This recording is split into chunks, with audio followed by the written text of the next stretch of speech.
Вообще не интересно, насколько плохая у тебя жена. И когда ты приходишь к такому человеку, вот там ты можешь рассказывать все. Но вы знаете, мои родители, они терпеть не могут моего мужа. Но если человек тебе не может помочь, держи свой рот закрытым.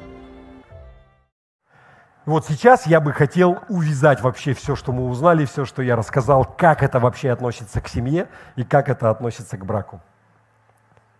Вы уже готовы? Перестань злословить свою половину. Еще раз. Перестань злословить своего мужа, перестань злословить свою жену. Вообще не интересно, насколько плохой у тебя муж. Вообще не интересно, насколько плохая у тебя жена. Не нужно нам слушать, что она сказала и что он сделал. Насколько они несостоятельны, как отец, и насколько они несостоятельны, как мать. Мы вообще не хотим слушать, насколько плоха ваша интимная жизнь. Вообще не надо это слушать, ничего. Если у тебя проблемы в семье, с мужем или с женой, тебе нужен человек, который может помочь. Тебе нужен консультант по семейным отношениям. Есть пастора в церквях, есть служители в церквях, кто специализируется на семейных отношениях. Есть мирские психологи по семейным отношениям, но с мирскими психологами все гораздо сложнее.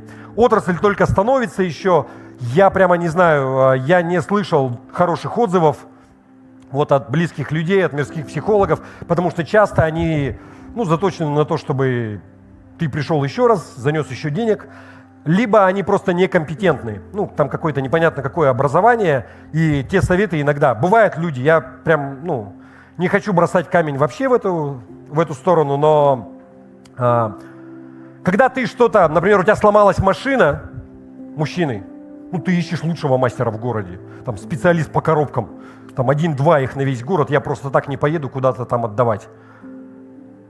Но здесь, если семья, но мы должны искать кого-то, кто действительно компетентен. И когда ты приходишь к такому человеку, вот там ты можешь рассказывать все. Про своего плохого мужа, про свою плохую жену. Потому что в этом случае это не будет считаться злословием. Ты пытаешься найти решение для проблемы. Но если ты просто делишься с одной подругой, потом с другой подругой, она дипломированный специалист в решении отношений. Да, конечно, у нее уже 5-й брак. Она там большой специалист во всем. Там уже 5 отшила, 5 нашла. Я тебе скажу, это не очень хороший показатель.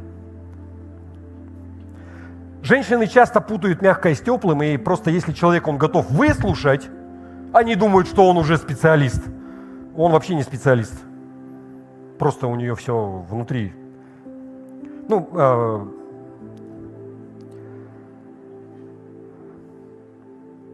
Но еще раз, если ты говоришь со специалистом, тогда это не будет считаться сплетнями. Почему?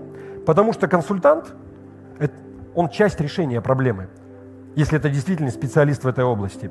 И то, что ты говоришь, это полезная информация для того, чтобы помочь тебе и твоему браку.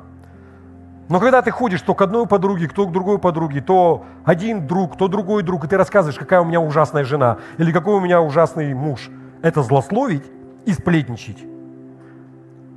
И когда, например, ты рассказывал о своих проблемах всем своим подругам, а потом через какое-то время у вас все с мужем стало гораздо лучше, но я тебе скажу, все вокруг помнят, насколько плох у тебя муж, насколько плохая у тебя жена. Поэтому я хочу тебе сказать следующее. Если ты проходишь трудные времена в браке, тебе не нужно всем об этом рассказывать. Бывает, когда семейные пары подходили ко мне или кто-то один из семьи и начинает рассказывать мне о проблемах, да. Я не говорю, что не, вообще ничего не желаю слушать. Я так не поступаю. Почему? Потому что люди приходят ко мне за решением проблемы. Они видят меня частью решения.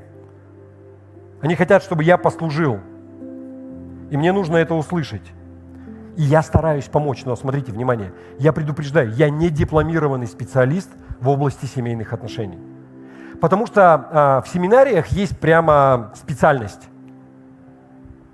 семейные отношения, консультант по семейным отношениям. Есть образование в этой области. У меня нет такого образования, и я больше тяготею к богословию.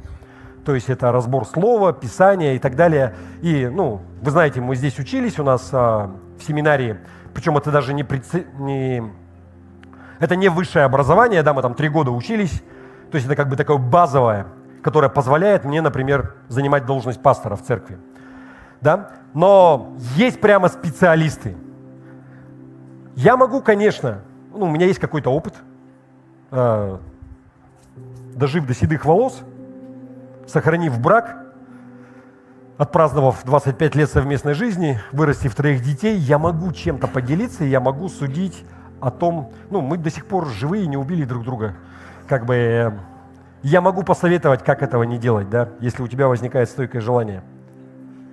Но смотрите, я беру и направляю, что-то делаю, но если прямо я чувствую, что я некомпетентен, если я упираюсь в я могу кого-то посоветовать, я могу куда-то направить. Часто бывает достаточно, когда люди просто обращаются. Но если я вижу, что проблемы, они серьезные, я могу направить куда-то дальше. Знаете, часто бывает, когда семьи, они говорят, знаете, они проходят через следующую ситуацию. Знаете, я и мой муж, мы прошли очень трудные времена. Мы там, брали консультации, мы молились. Сейчас все гораздо лучше.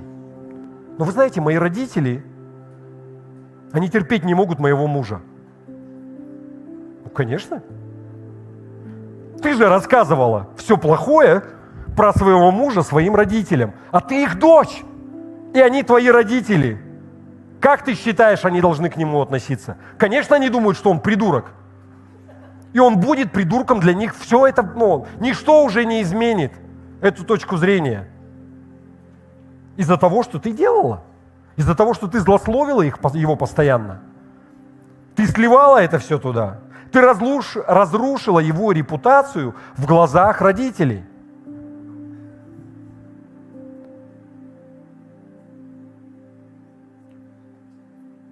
Я здесь, чтобы сказать тебе, если ты подчинишься Слову Божьему, то у тебя будет не только хороший брак, если сейчас у тебя неудачный брак, но и все вокруг будут думать хорошо о твоем супруге или супруге, о твоем муже или жене. Если ты серьезно настроен исправить свой брак, то тебе нужно обратиться к кому-то, кто может быть частью ответа на твои проблемы, решения на твои проблемы. И когда ты найдешь такого человека, там делись, там рассказывай. Но тебе не нужно идти к людям, которые не являются частью проблемы и не являются частью решения проблемы, и они не могут такими стать. Потому что если ты поступаешь так, ты просто злословишь и клевещешь. Если ты выставляешь своего супруга или супругу в невыгодном свете, то ты вынуждаешь людей думать о них уничижительно. Бывало, семейные пары обращались ко мне, даже, знаете, когда супружеская неверность была. И после того, как я выслушивал, я говорил, что никому не говорите. Молчите. Я постараюсь вам помочь. Постараюсь найти специалиста по семейным отношениям, если я не справлюсь с этим.